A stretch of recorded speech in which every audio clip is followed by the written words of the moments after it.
who had long in vain wished for a child.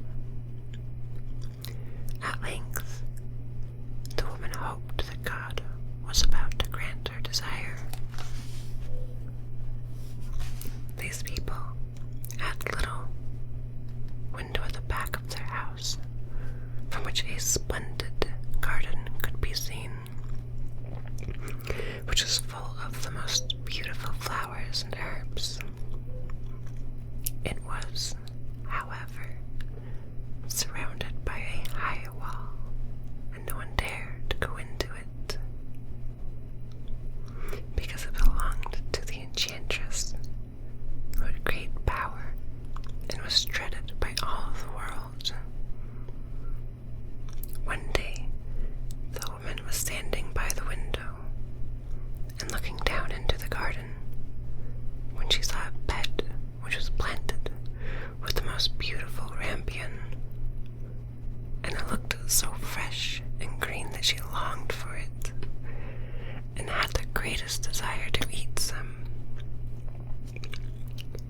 This desire increased every day, and as she knew that it could not get any of it, she quite pined away and looked pale and miserable.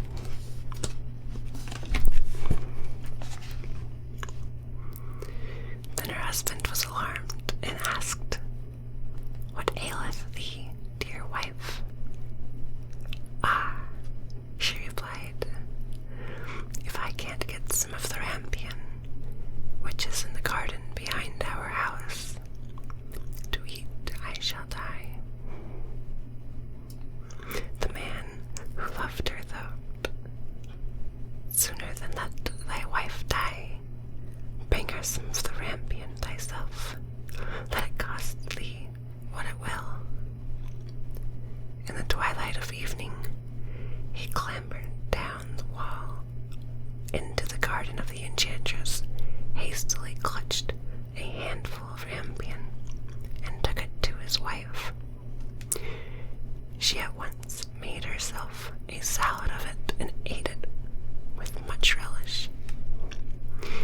She, however, liked it so much, so very much, the next day she longed for it 3 times as much as before.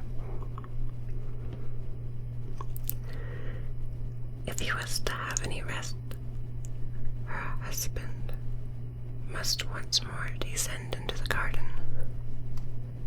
In the gloom of evening, therefore, he let himself down again.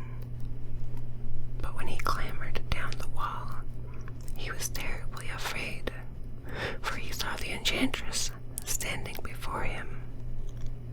"How canst thou dare," she said with an angry look, "descend into my garden and steal my rampion like a thief? Thou shalt suffer for it." "Ah," answered he, "let mercy take the place of justice. I only made up my mind to do it out of necessity. My wife saw your rampion from the window and felt such mind and longing for it that she would have died if she had not got some to eat." Then the enchantress allowed her anger to be softened and said to him, "If the case be as thou sayest, I will allow thee to take away with thee as much rampion as thou wilt. Only I make one condition. Thou must give me the child which thy wife will bring into the world."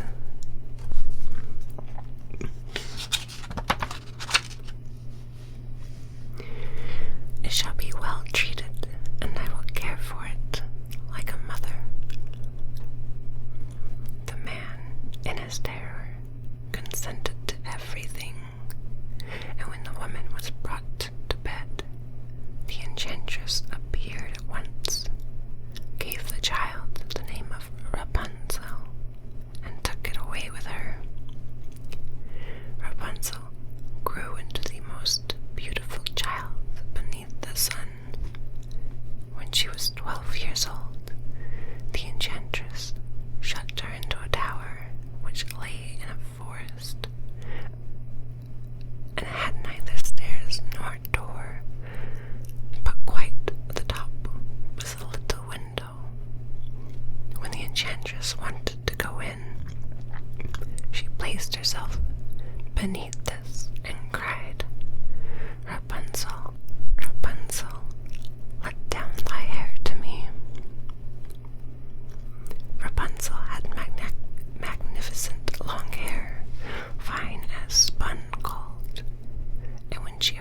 voice of the enchantress, she unfastened her braided tresses, wound them round one of the hooks of the window above, and then the fare fell 20 ells down, and the enchantress climbed up by it. After a year or two, it came to pass that the king's son rode through the forest and went by the tower. Then he heard a song, which was so charming that he stood still and listened. This was Rapunzel, who in her solitude passed her time in letting her sweet voice resound. The king's son wanted to climb up to her and looked for the door of the tower, but none was to be found. He rode home, but the singing had so deeply touched to his heart that every day he went out into the forest and listened to it. Once, when he was thus standing behind a tree, he saw that the enchantress came there, and he heard how she cried, "Rapunzel, Rapunzel, let down thy hair." Then Rapunzel let down the braids of her hair, and the enchantress climbed up to her. "If that is the ladder by which one mounts, I will for once try my fortune," said he.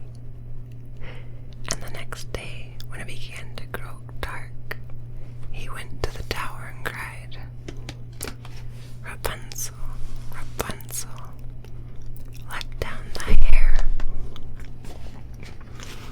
Immediately, the hair fell down, and the king's son climbed up. At first, Rapunzel was terribly frightened when a man such as her eyes had never yet beheld came to her. But the king's son began to talk to her quite like a friend, and told her that his heart had been so stirred that it had let him have no rest, and he had been forced to see her. Then Rapunzel lost her fear, and when he asked her if she would take him for her husband, and she saw that he was young and handsome, she thought, "He will love me more than old Dame Gothel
knew him and fell on his neck and wept. Two of her tears wetted his eyes.